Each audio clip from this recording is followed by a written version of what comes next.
Bonjour, c'est Gilles du site boursicoté.com. Voici l'analyse technique du CAC 40 pour cette séance du vendredi 24 janvier 2014.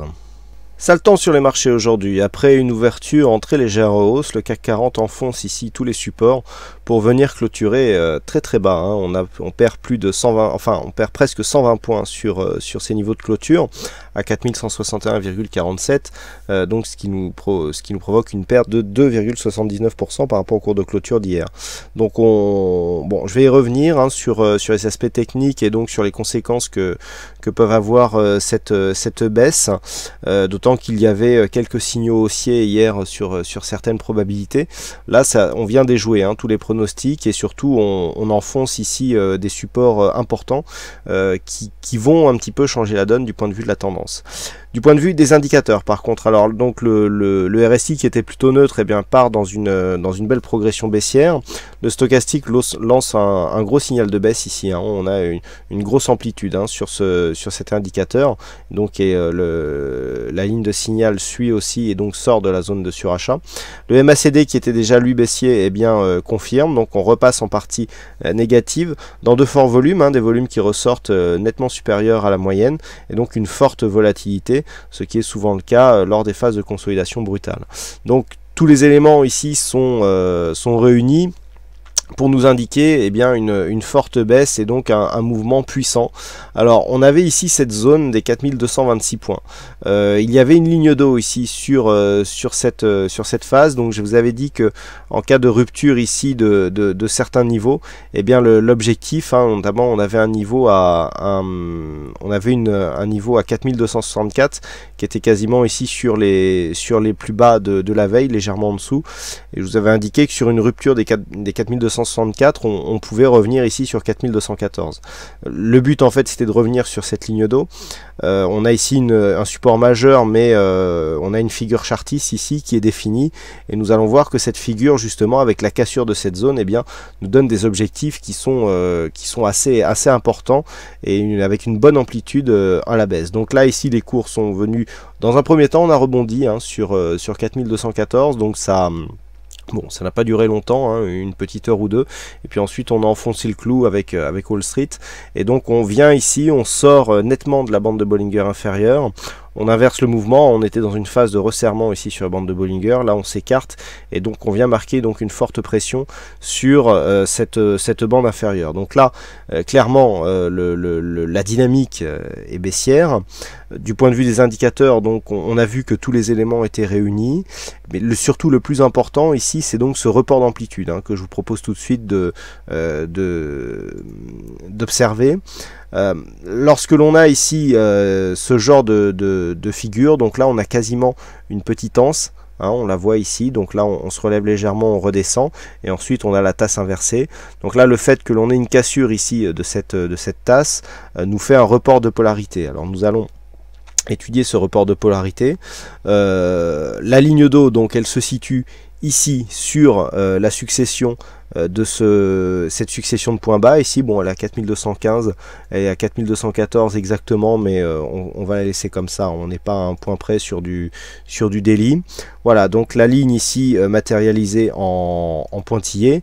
Donc pour avoir l'objectif ici de cette figure, l'objectif suite à cassure, il faut tracer un segment. Alors on va chercher le segment dans les outils, voilà.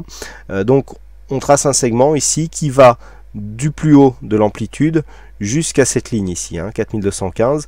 Voilà, on va matérialiser ceci avec des flèches et en très gras pour la rendre un peu plus lisible, et nous allons tout de suite voir le report d'amplitude, comment il s'effectue. Voilà, nous avons donc cette amplitude ici qui matérialise l'amplitude de la figure, et donc pour récupérer l'objectif donc de cette figure, il suffit tout simplement de dupliquer ce segment et de le reporter donc sur la ligne d'eau. Donc voilà, nous avons ici un segment qui se reporte, on vient ici reporter le haut du segment sur la ligne d'eau, et l'objectif il se trouve sur une zone qui était déjà identifiée à 4085 points. Donc regardez ce que cela implique. On va maintenant revenir sur une vue un peu plus large. Ce que ça implique, c'est que déjà, le gap, normalement, devrait être comblé. Alors, le prochain objectif ici de cette figure baissière, ça sera le comblement de ce gap, un gros gap qui était resté béant depuis maintenant quelques semaines. Ce gap était intervenu ici mi-décembre, donc suite à bon, un peu l'éclaircissement du tapering qui a eu lieu par rapport à la Fed. On était remonté en flèche, on était revenu dans les mêmes zones de cotation que là où nous étions précédemment. Toujours est-il que ce gap nous démontrait que la pression haussière existait toujours et que on était toujours sur une tendance d'un point de vue court moyen terme. Nous allons voir ça dans la vue hebdomadaire, ça sera un peu plus clair. Toujours dans un biais plutôt haussier. Bon, là, le fait de venir ici potentiellement valider cet objectif et donc combler ce gap, eh bien ça affaiblit quelque part la tendance. Et puis le fait de revenir ici, le fait de casser ce point bas significatif, là aussi invalide la continuité de la tendance court moyen terme. Nous ne sommes plus dans un flux haussier. Alors nous avons vu dans l'analyse des indices mondiaux que certains indices se comportent beaucoup mieux, mais avec la phase de baisse ici qui est arrivée, eh bien les choses pourraient changer.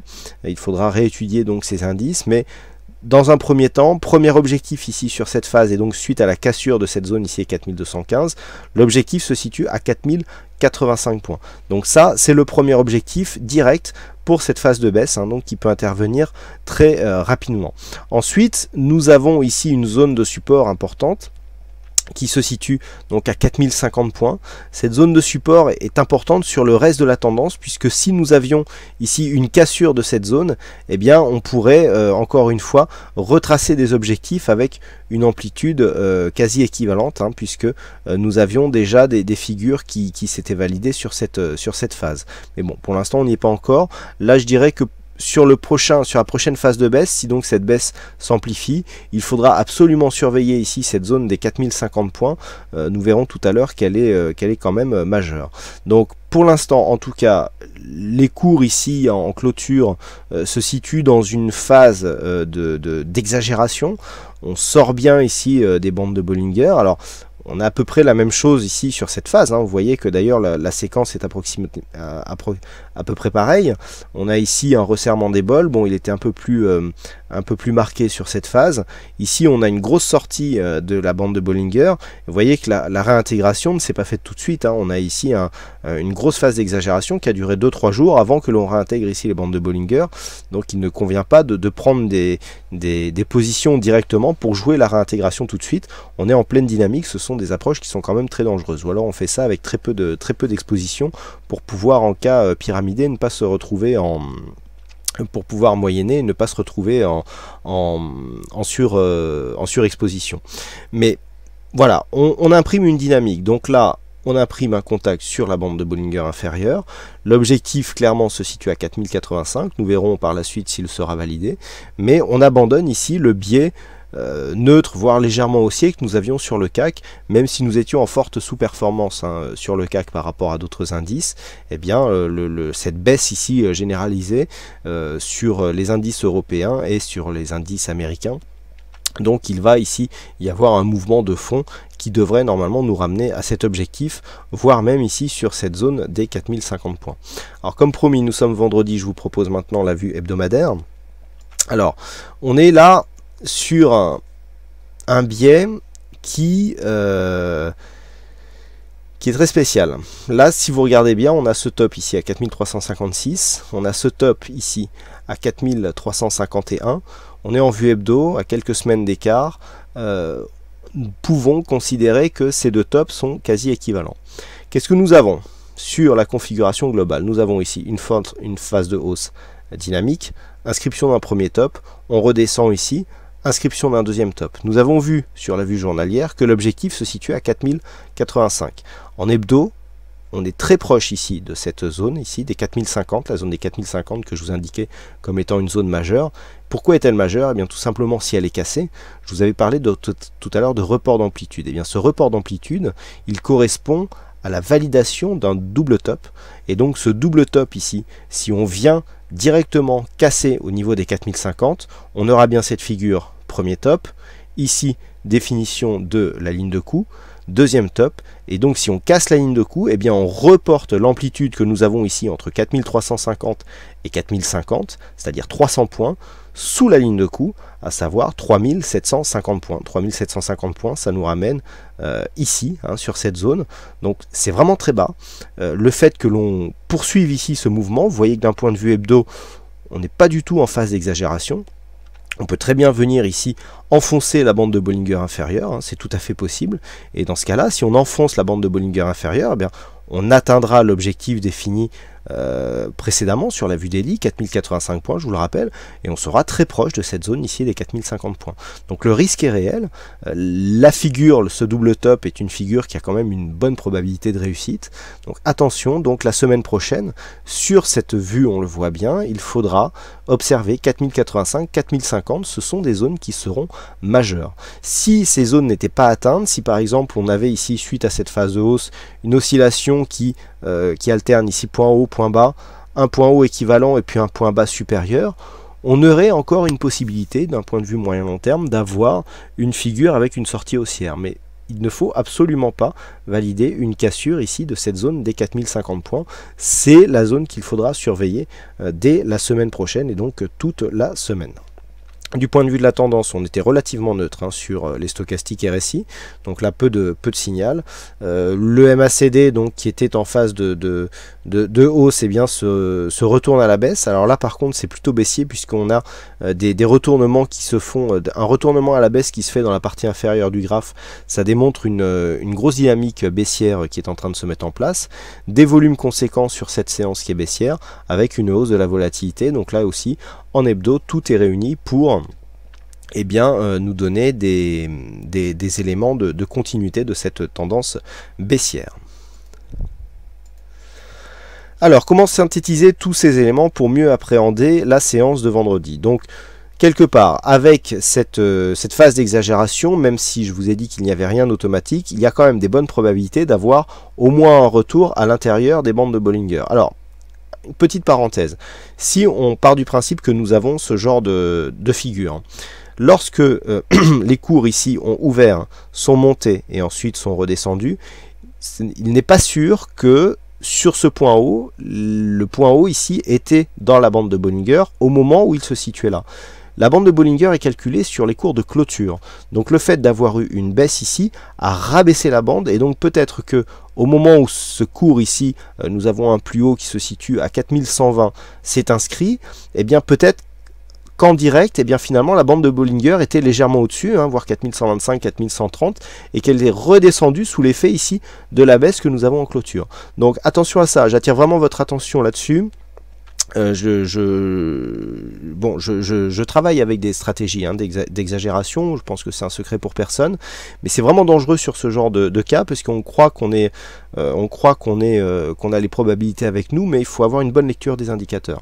Donc jouer une réintégration partielle de la bande de Bollinger si vraiment on a une ouverture vraiment très éloignée, effectivement. Par contre, si on commence déjà à se rapprocher, si on ouvre aux alentours des 4175, 4180, on peut partir directement et du fait de la baisse se retrouver avec un haut de bougie qui du coup sera à l'intérieur des bandes de Bollinger. Donc la zone à surveiller, première zone de gap ici, avec cette zone, donc le gap qui se situe entre grossièrement 4000, donc la zone de point haut ici 4109, et la zone de point bas de cette bougie 4143, donc 109-143, comblement du gap. L'objectif ici est 4085, donc les éléments à surveiller.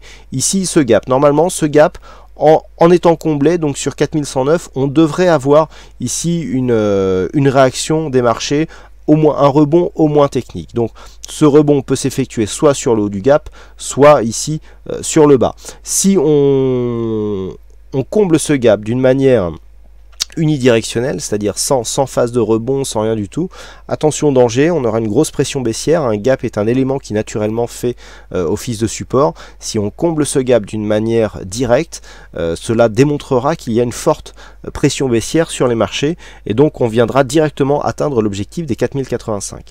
Sur une rupture des 4085, le prochain objectif se situe donc à 4050 points, et donc sur une rupture des 4050 points, vous pourrez vous reporter donc donc à la vue hebdo pour voir qu'il peut y avoir une accélération. Alors 4050 points, honnêtement j'y crois pas sur une séance, mais enfin on sait jamais, rien n'est impossible en bourse.